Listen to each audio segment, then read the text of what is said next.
Primeira carta de Paulo a Timóteo, vamos ler o capítulo de número 4 e o versículo de número 12.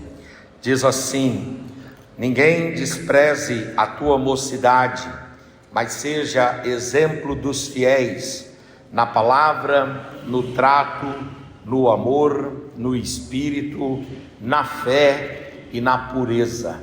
Amém. Queridos irmãos, hoje eu queria falar com os irmãos a respeito de uma temática muito interessante. Eu queria falar sobre alguns conselhos que o apóstolo São Paulo dá para que os jovens tenham sucesso na vida. E eu queria começar dizendo que o apóstolo São Paulo, ele sempre foi, não obstante ao jeito dele, aparentemente exasperado, aparentemente, muito obrigado, de certo modo antipático, de certo modo rígido, mas Paulo tem algumas coisas que, não obstante esta característica e essa personalidade mais rigorosa dele, ele tem algumas coisas que me chamam a atenção. A primeira delas é que Paulo, ele desenvolveu muitas amizades. Eu não sei se os irmãos aqui já tiveram a oportunidade de ler a carta aos Romanos, no capítulo de número 16. E se tem uma coisa que Paulo faz ali no capítulo 16 de Romanos, é saudar pessoas, lembrar-se de pessoas e mandar um abraço, uma paz do Senhor, ou até, como era o costume dele, um ósculo para as pessoas. O ósculo é um beijo respeitoso. Então Paulo, ele se mostra, não obstante ao fato de ser um indivíduo rigoroso, não obstante ao fato de ser um indivíduo exigente, não obstante ao fato de ser criterioso, não obstante ao fato de aparentemente até ser antipático, Paulo, na verdade, era um homem que sabia construir relacionamentos. Ele construiu grandes e profundos relacionamentos. E eu citei aqui o rol de amigos de Paulo constante lá no Romanos 16, ou na carta aos Romanos, no capítulo 16. Mas se nós pegássemos as 13 cartas paulinas e lêssemos todas as cartas e fôssemos elencando os nomes daquelas pessoas que Paulo saúda, daquelas pessoas que Paulo rememora, daquelas pessoas que Paulo faz referência, nós nos surpreenderíamos com esta constatação que Paulo era um homem que tinha uma malha de relacionamentos. Ele construiu networks, ele tinha facilidade de se sociabilizar, ele tinha facilidade de criar vínculos fraternos, de amizade e de respeito. Agora, uma outra coisa que me chama a atenção em Paulo é que quando nós lemos as cartas de Paulo, até algumas palavras dele naquelas chamadas cartas pastorais, primeira e segunda carta a Timóteo, Tito e Filemon, nós vemos que Paulo é um tanto rigoroso com as mulheres. Inclusive é de Paulo essa expressão que está na Bíblia: eu não permito que a mulher ensine.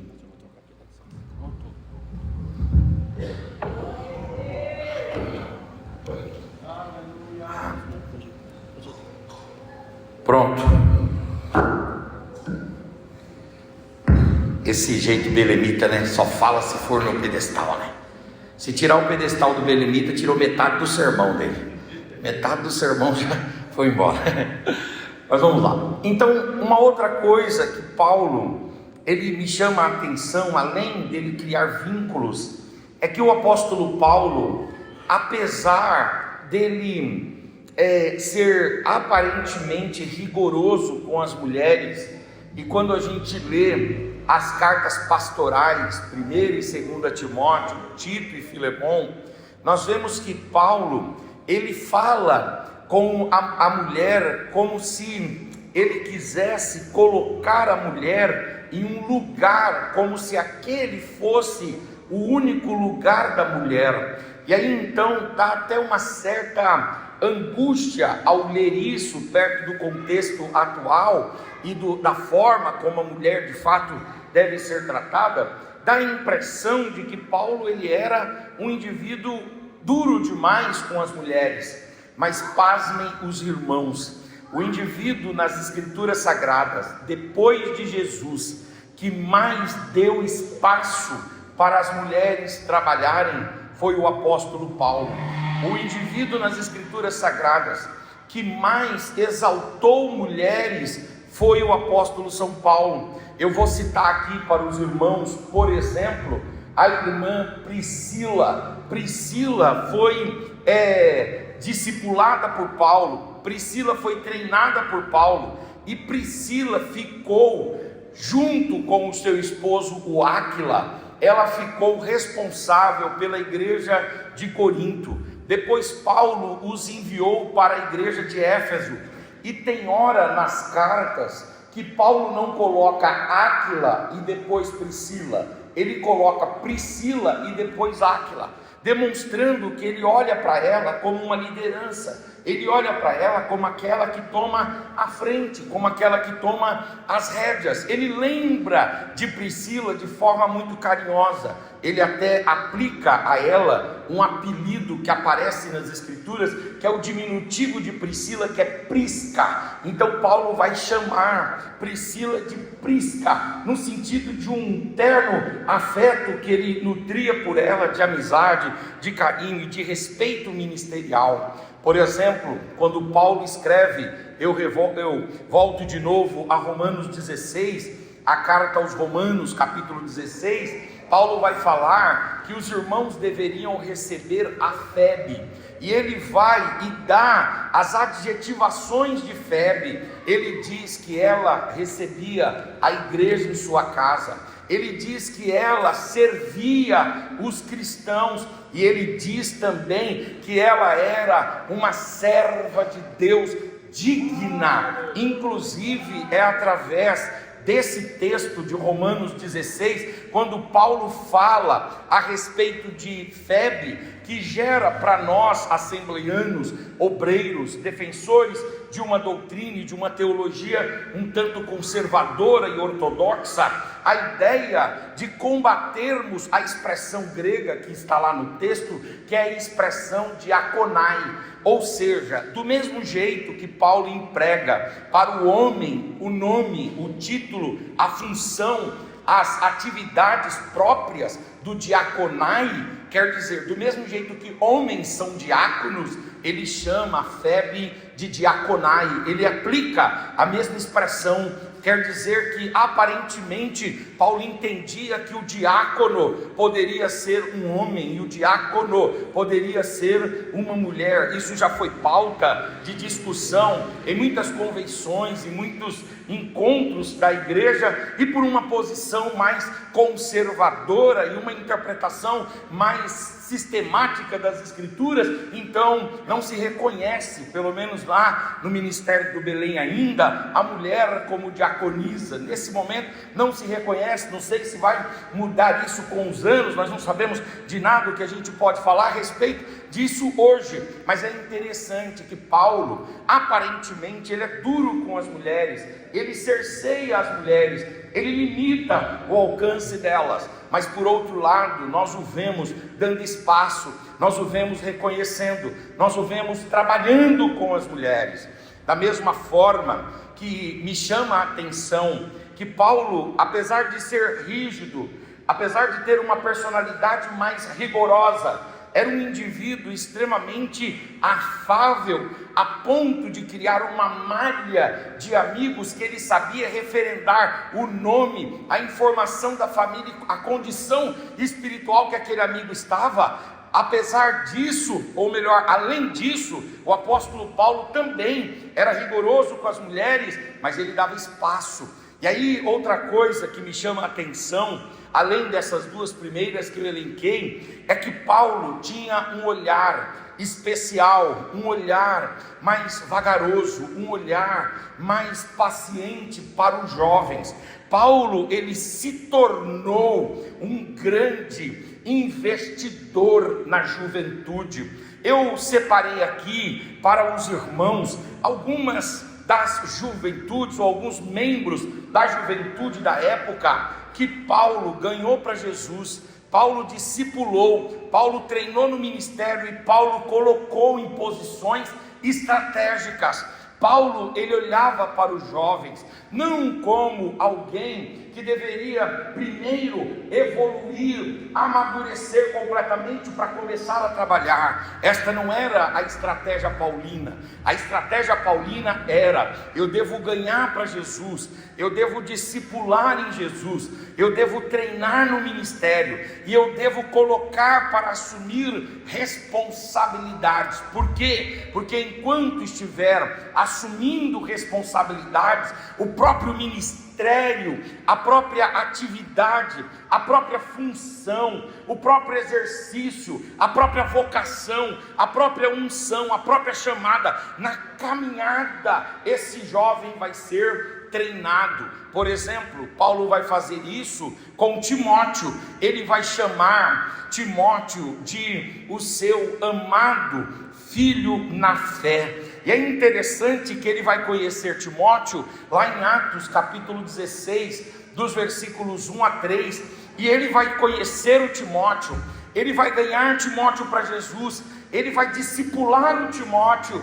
E quando chega na sua segunda viagem missionária, o Timóteo ainda em tenra idade, um menino, um garoto. Os melhores biógrafos dizem que o Timóteo não passava de 14 ou 15 anos de idade, quando Paulo faz a sua segunda viagem missionária e chega lá em Derbe e em Listra, na região da Galácia, e Paulo o vê ali, e aí ele mostra, o Timóteo mostra um desejo pelo ministério, o desejo pela liderança, o desejo por fazer coisas maiores que, se ele permanecesse na sua vida comum, não faria. Então Paulo enxerga nele potencial, e Paulo vai trazê-lo para o grupo, Paulo vai incluí-lo na sua comitiva, e Paulo vai treinar o Timóteo, e o Timóteo vai sendo treinado, o Timóteo vai sendo orientado, o Timóteo vai sendo forjado, o Timóteo vai sendo mentorado,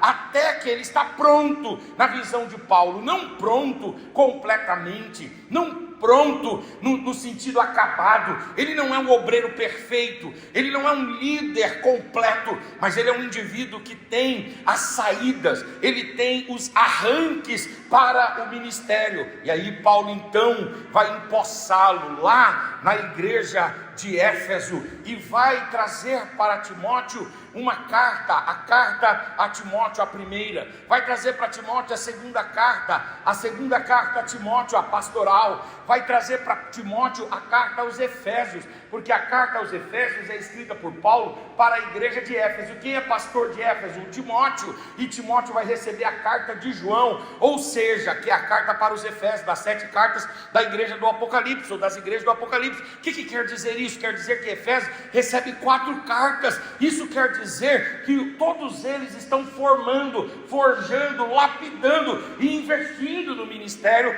desse jovem promissor que é Timóteo. É interessante esse olhar de Paulo. Paulo tem paciência com os jovens, ele treina os jovens, ele olha e ele acredita que conforme esse jovem for melhorando, os anos forem passando, ele vai desenvolver um potencial extraordinário. E ele desenvolve mesmo. Na morte de Paulo, ou próximo da sua morte, quando ele escreve a sua segunda epístola, a segunda carta a Timóteo, lá no capítulo 4, que todos os doutrinadores dizem ser a última carta que Paulo escreveu, Paulo, ele dá orientações derradeiras, e ele entende, na visão de Paulo, ele compreende que Timóteo é o seu sucessor natural. Ora, Paulo, ele acredita na juventude, ele olha para a juventude com carinho, ele olha para a juventude com um olhar terno, amoroso, misericordioso. Paulo acredita nos jovens. Quer ver um outro exemplo? Por exemplo, a questão de Tito. Quando Paulo investe em Tito, ele ganha Tito para Jesus.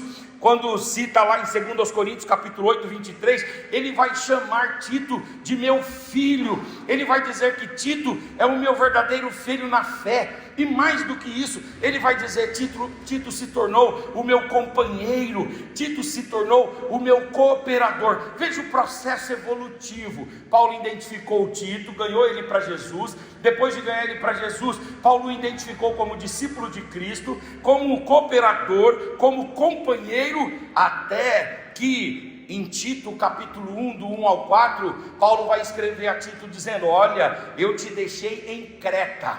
Para você fazer o que em Creta? Eu te deixei em Creta para você colocar a igreja de Creta em ordem. Eu coloquei você aí também para que você nomeie presbíteros. E eu coloquei você aí para que você trabalhe não só com uma igreja em Creta, mas nas cidades ao redor de Creta. Ou seja, Paulo olhava para os jovens com muita atenção. Nós podíamos falar de tantos outros aqui, mas eu vou falar, por exemplo, do Onésimo, que não era um jovem que Paulo teve a oportunidade de pegar numa idade muito tenra. Ele pegou para trabalhar com o Onésimo numa idade mais velha, quando o Onésimo já tinha uma certa experiência. Mas Paulo, ganhou o Onésimo para Jesus. 2, Paulo discipulou Onésimo. E 3, Paulo deu a Onésimo responsabilidades. O Onésimo não recebeu uma igreja para cuidar, o Onésimo não recebeu a liderança de uma cidade, mas ele recebeu a liderança, ele recebeu a responsabilidade de atuar na casa do seu Senhor, na casa de Filemon. Então vejam os irmãos, esse olhar de Paulo, do mesmo jeito que ele é um indivíduo rigoroso, mas tem muitos amigos, do mesmo jeito que ele é um indivíduo que aparentemente exclui as mulheres, mas inclui as mulheres, ele também é um indivíduo que requer muita responsabilidade, mas ele olha para os jovens, ele investe nos jovens, ele ora pelos jovens, ele aposta nos jovens, ele ganha os jovens, ele treina os jovens. Aqui está uma lição para nós, a liderança. Às vezes a gente perde a paciência com a juventude, às vezes a gente descredibiliza a juventude, às vezes a gente desacredita. Eu quero dizer para os irmãos e quero animá-los, dizendo que esses jovens que estão aqui hoje vão produzir, já produzem e vão produzir ainda muito mais no reino de Deus, para a glória de Deus. Eu acredito nisso. Uracandoremachurabai. Oh glória, oh glória, oh glória, aleluia, aleluia, aleluia. E aí Paulo, nesse trabalho de mentoria dele, nesse trabalho de coach, mas não esse coach nessa forma emocionalista, emotiva, puramente emocional que a gente vê hoje. A gente vê um perfil de coach que só fala de dinheiro, que só fala de riqueza, como se o ser humano só fosse buscar isso na vida, como se o dinheiro e a riqueza fosse a única coisa que nós precisamos na vida. Tem coisa que o dinheiro não compra, tem coisa que o dinheiro não constrói. Por exemplo, você não pode comprar saúde. Por exemplo, você não pode comprar uma família. Você precisa construir isso. Isso precisa vir de outras fontes. Então a vida não pode ser resumida só a dinheiro e a popularidade, e a curtidas, e a likes, e a compartilhamentos, e a popularidade. Não! Existem outras verdades. Então Paulo não se compara em nada com esse perfil de coach, de treinador e de técnico que a gente encontra hoje popularizado. Mas Paulo, ele é uma espécie de coach, ele é uma espécie de treinador. Ele vai ganhar, ele vai ganhar os jovens, ele vai discipular os jovens, ele vai treinar os jovens, e ele vai dar responsabilidades para os jovens. Mas além disso, O apóstolo Paulo vai, ao longo da sua carreira e do seu trabalho com os jovens, ele vai dar conselhos para os jovens, e esses conselhos Paulo julga serem conselhos fundamentais, que vão gerar jovens de sucesso. Eu quero dizer para ti uma coisa, jovem que está me ouvindo aqui esta noite: se você quiser ter sucesso na sua vida, ouça esse grande treinador chamado Paulo, escute os conselhos deste coach, deste mentor, que é maior do que todos os mentores da atualidade. São conselhos mais valiosos do que o Pablo Marçal poderia te dar. São conselhos mais valiosos do que os melhores gurus da economia poderiam te dar. São conselhos para um verdadeiro e um autêntico sucesso. Vamos ver aqui alguns conselhos que Paulo dá. O primeiro deles, isso é para todos os jovens, diz o seguinte: fuja das paixões da mocidade.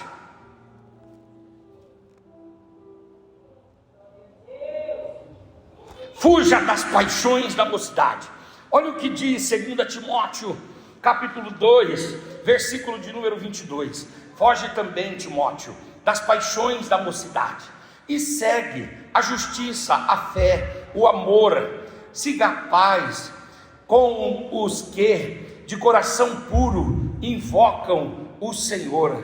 Paulo aqui, ele está falando para o Timóteo, ele fugir das paixões da mocidade. O que quer dizer isso? Ele está dizendo: olha, fuja daquilo que diz respeito aos vícios, daquilo que diz respeito às tentações.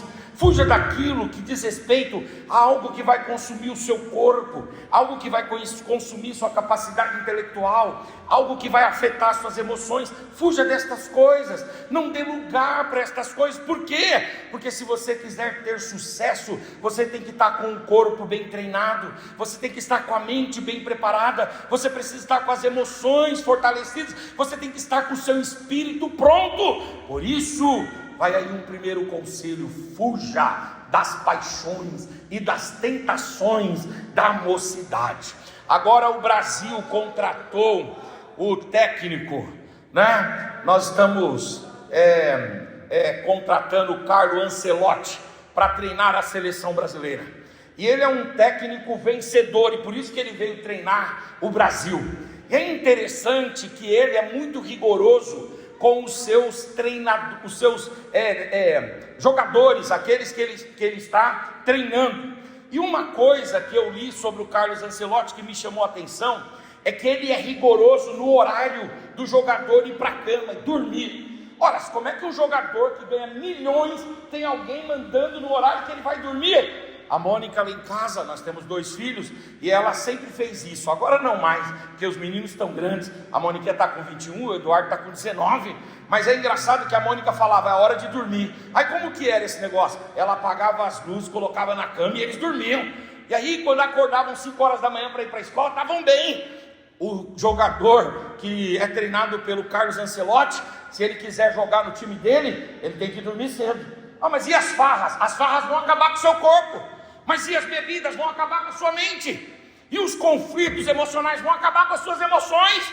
Você precisa descansar cedo. Vejam que para jogar na seleção brasileira ou num time de ponta, você precisa estar bem. Não existe atleta competitivo que não cuide, que não se preserve, que não se reserve, que não se cuide. Também não existe homem, mulher, jovem de sucesso que não siga esse conselho de Paulo: fuja das paixões da mocidade. Quando nós perdemos tempo com o que é o mundo, com todas as coisas e todo tipo de distração que o mundo traz, a nossa vida cresce de forma lenta, de forma demorada. Mas quando nós somos disciplinados, prudentes, organizados, fugimos das paixões da mocidade, Deus vai derramando a sua graça sobre nós, a sua bondade sobre nós, vai abrindo oportunidades, e nós vamos tendo condições de atender estas grandes e maravilhosas oportunidades. Aleluia, glória a Deus. É importante seguirmos esse conselho de Paulo: fuja das paixões da mocidade. Agora Paulo vai dar um segundo conselho para os seus aprendizes, os seus pupilos, e esse segundo conselho está em 1 Timóteo 4,12, quando ele vai dizer: seja exemplo em tudo. É interessante que ele diz: ninguém despreze a tua mocidade, mas ser o exemplo dos fiéis na palavra, no trato, no amor, no espírito, na fé e na pureza. Ou seja, alguém diz assim: não, eu vou precisar envelhecer para me tornar uma referência. Maior referência você se tornará se ainda jovem você conseguir exercitar as coisas exemplarmente. Deixa eu contar um testemunho para os irmãos. A minha filha, Mônica Caroline, ela foi trabalhar lá como estagiária no Tribunal Regional da terceira região aqui em Alphaville. E quando ela chegou para trabalhar lá, antes ela trabalhava comigo no escritório, e eu sempre fui muito rigoroso. Por exemplo, a minha mesa não pode ter sujeira. Você não pode trabalhar comigo com aquela mesa bagunçada, não dá certo. Você se perde no caos, você perde tempo com a bagunça e com a sujeira. Então a primeira coisa, você precisa arrumar a mesa. E aí eu sempre disse para ela: a mesa do seu escritório, a mesa que você trabalha, pode ter 500 mesas e 500 estações de trabalho. Todo mundo vai ser igual, bagunçado, mas na hora que chegar na sua mesa, vão ver que tem organização ali. Você vai chamar atenção por isso. Aí ela pegou, e eu sempre falei a respeito de organização, de ser criterioso e tal. O que aconteceu? Ela foi trabalhar lá no tribunal, e quando deu 3 meses, vagou um espaço na sala da juíza, para ficar trabalhando e auxiliando lá com a juíza. E aí, quando foram escolher, olharam para vários estagiários. E qual foi o estagiário que foi escolhido? Ou no caso, a estagiária? A organizada, aquela que é exemplo de organização. Se você for um jovem desorganizado, você dificilmente será escolhido para um grupo de estudo, dificilmente você será escolhido no seu processo de trainee, no seu processo de estágio. Mas se você for um jovem organizado e exemplar, saibam disso, a bênção de Deus vai te abrir portas, a bênção de Deus vai te abrir portas, a bênção de Deus vai te engrandecer. Uracandoremachurabai. Hoje o tema da escola bíblica dominical foi humildade, e eu estava participando, hoje eu não dei aula, estava participando da aula, e de repente falando ali sobre humildade, o líder da UMADEB, da Regional Oeste, que é o pastor, Kleber Gustavo, o pastor Kleber congrega com a gente, e ele é o líder dos jovens de mais ou menos 15 setores na região Oeste, e ele estava contando. Diz que um pastor dos jovens, ele junto com 4 outros jovens, eles procuraram esse pastor dos jovens lá do Belém, e eles disseram assim para o pastor: a gente quer uma oportunidade. E aí o pastor olhou para eles e falou: então tá bom, vem no culto com os jovens, só que chega aqui 5 horas da tarde. Aí foi ele mais os 3 amigos, 4 mosqueteiros, foram lá. Quando chegaram lá, eles levaram um versículo bíblico para ler e para falar. E quando eles chegaram lá, o pastor estava lá já 5 horas, o pastor dos jovens. E aí esse pastor já até descansa no Senhor, pastor Davi, foi até pastor setorial em vários setores, mas ele descansou quando estava ali no setor de Santana. E ele então olhou para esses jovens e falou assim: pronto, deixem as bíblias de vocês aí, tirem o blazer também. Aí tiraram o blazer. Aí ele disse assim: é bom tirar a gravata. Tiraram a gravata, deixaram no banco. Ele desceu com os jovens e falou: tem esses 2 banheiros que eu mandei, as irmãs iam limpar, eu disse para não limpar, para vocês limparem. Limpem os banheiros que vocês vão servir Jesus aqui. Agora, vocês vão servir Jesus agora. Aí, dos quatro, os 3 foram embora, só ele ficou. Aí ele ficou lá. Ele foi lá, limpou, sofreu, tal. Os outros jovens começaram a chegar e lá estava ele limpando lá, e torcendo, e lavando, e colocando papel, organizando as coisas. Os anos se passaram, cerca de 5 anos, surgiu uma oportunidade de liderar a Regional Oeste. Quem foi o jovem que foi chamado?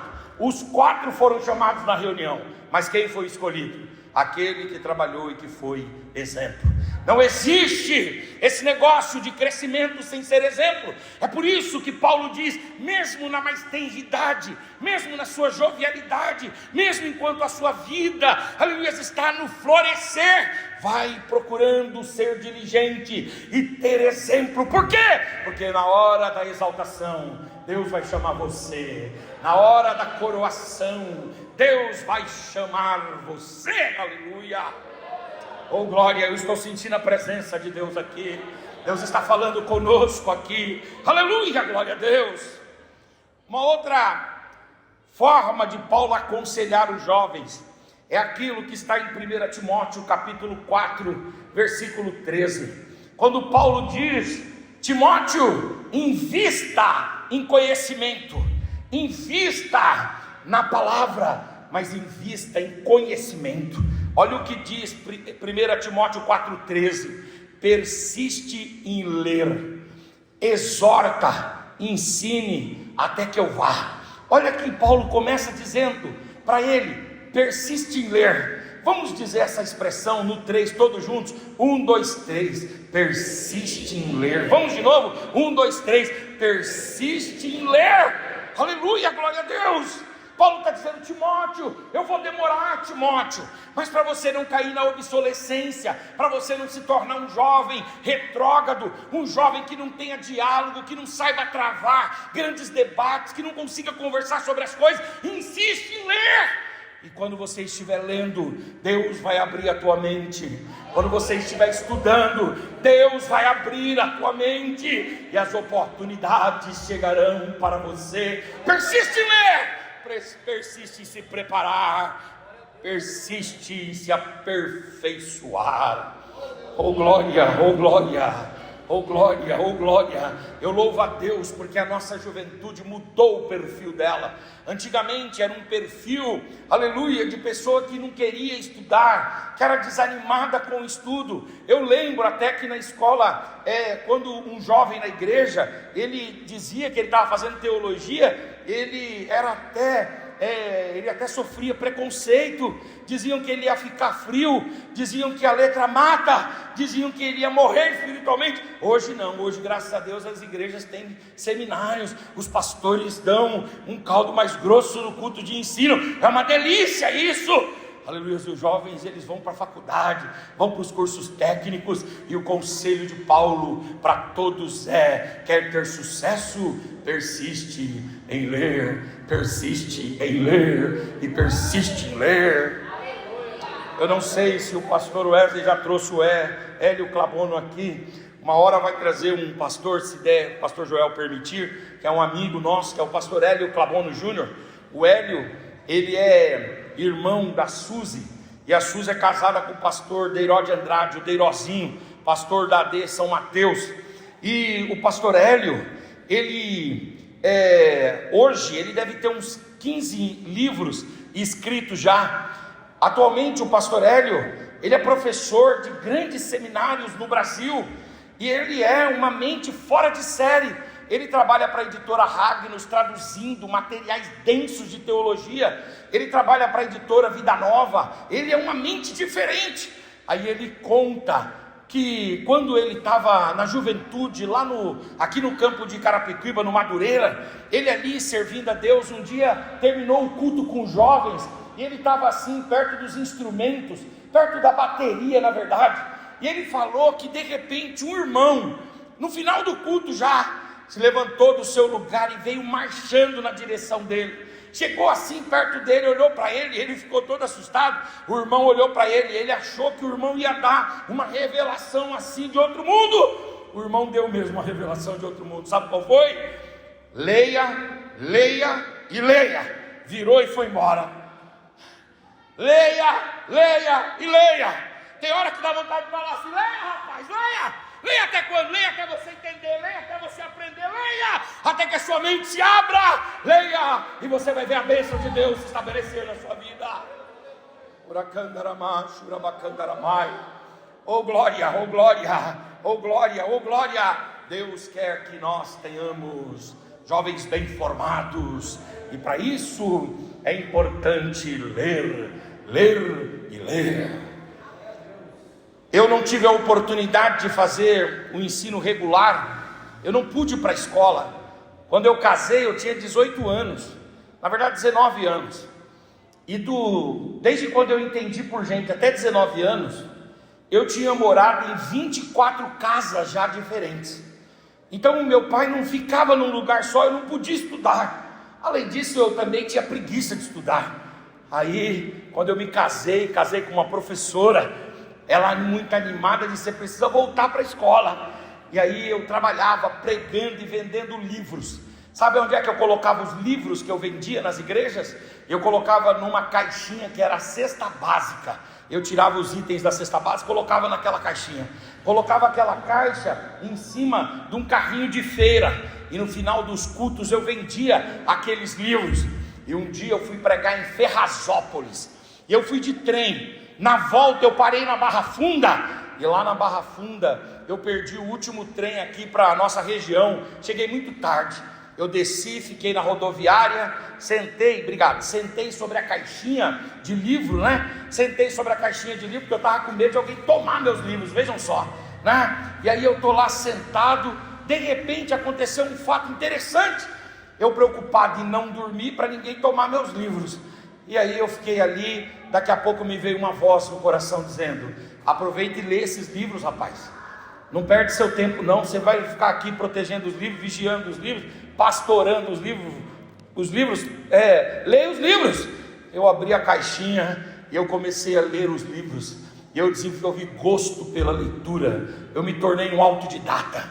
Quando saiu a prova do SISU, eu fiz a prova do SISU, passei na prova do SISU, eliminei o ensino médio. Deus me deu a oportunidade, fui fazer a faculdade, fiz a faculdade de Direito, fiz 4 pós-graduações, estou fazendo mestrado, e tudo começou com o quê? Com essa ideia de vai ler pelo amor de Deus, vai ler pelo amor de Deus, e vai ler pelo amor de Deus, vai ler pelo amor de Deus, vai ler pelo amor de Deus. Aí você diz assim: mas eu não consigo entender. Leia até você entender. Deus vai te dar iluminação, vai te dar graça. Oh glória, oh glória, oh glória, oh glória. Eu estou terminando já no meu tempo que foi me concedido. Um quarto conselho de Paulo: desperte e use o dom de Deus que Deus colocou nas suas mãos. Ele vai repetir isso daí algumas vezes, ele vai dizer isso várias vezes. Por exemplo, ele vai dizer em 1 Timóteo 1,6: por cujo motivo te lembro. Ele fala: eu estou te lembrando, Timóteo, que despertes o dom de Deus que existe em ti, pela imposição das minhas mãos. Ele está falando aqui: Timóteo, você tem dom, você tem um talento, você tem uma capacidade, você tem uma habilidade.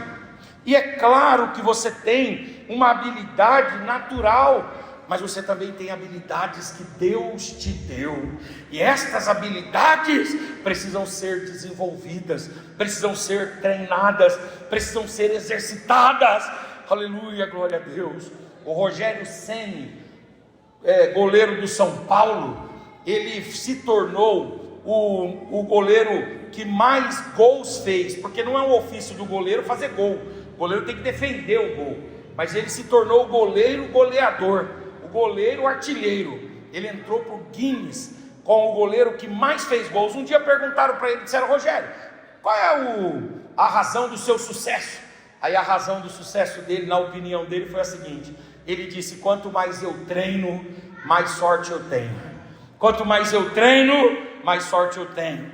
Um dia eu li uma pesquisa no Google, e essa pesquisa dizia o seguinte: que se você fizer uma coisa 3.500 vezes, você é excelente nessa coisa. O pastor Rick Warren lançou aquele livro chamado 40 Dias de Propósitos, e ele disse que se você tomar um hábito por 40 dias, aquele hábito incorpora você e incorpora a sua vida. Ou seja, quanto mais nós treinamos as nossas habilidades, mais espaço Deus vai nos dando, e mais habilidade também Deus vai nos dando. Exercite esse dom. Se o seu dom é orar, ore intensamente. Se o seu dom é pregar, pregue intensamente. Se o seu dom é ensinar, ensine intensamente. Aleluia. Se o seu dom é servir, sirva intensamente para a glória do Senhor. Oh glória, E o último dos conselhos, Paulo vai dizer: combate, aleluia, lute e guarde a fé. Quando ele fala da sua própria experiência, na verdade o que ele quer é incentivar com a sua história de vida o Timóteo, quando ele diz em 2 Timóteo 4,7: eu combati o bom combate, eu acabei a carreira e por tudo, no final de tudo, eu guardei a fé. Paulo está falando assim: Timóteo, lute, combata, mas acima de tudo guarde a tua fé. Aleluia, glória a Deus. Paulo vai trabalhar isso por diversas vezes com Timóteo. Ele vai trabalhar isso, por exemplo, quando ele fala que ele combateu, para o Timóteo combater. Ele vai falar isso quando ele diz para Timóteo: olha, aquele que milita não se embaraça com coisas desta vida. Ele vai falar isso quando ele diz: olha, Timóteo, combate comigo e sofre comigo como bom soldado de Cristo. Ou seja, Paulo vai motivar o Timóteo a combater, a lutar e a guardar a fé. Aleluia, glória a Deus. Que Deus faça e permita com que cada jovem que nos ouve aqui esta noite pratique esses conselhos, porque foi praticando esses conselhos que Timóteo se tornou pastor da maior igreja depois de Jerusalém do primeiro século. Foi praticando esses conselhos que Tito se tornou o primeiro presidente da ilha e da região de Creta. E foi praticando esses conselhos que o Onésimo foi um servo íntegro, exemplar e fiel para Filemão. Que Deus em Cristo vos abençoe. Muito obrigado. Amém.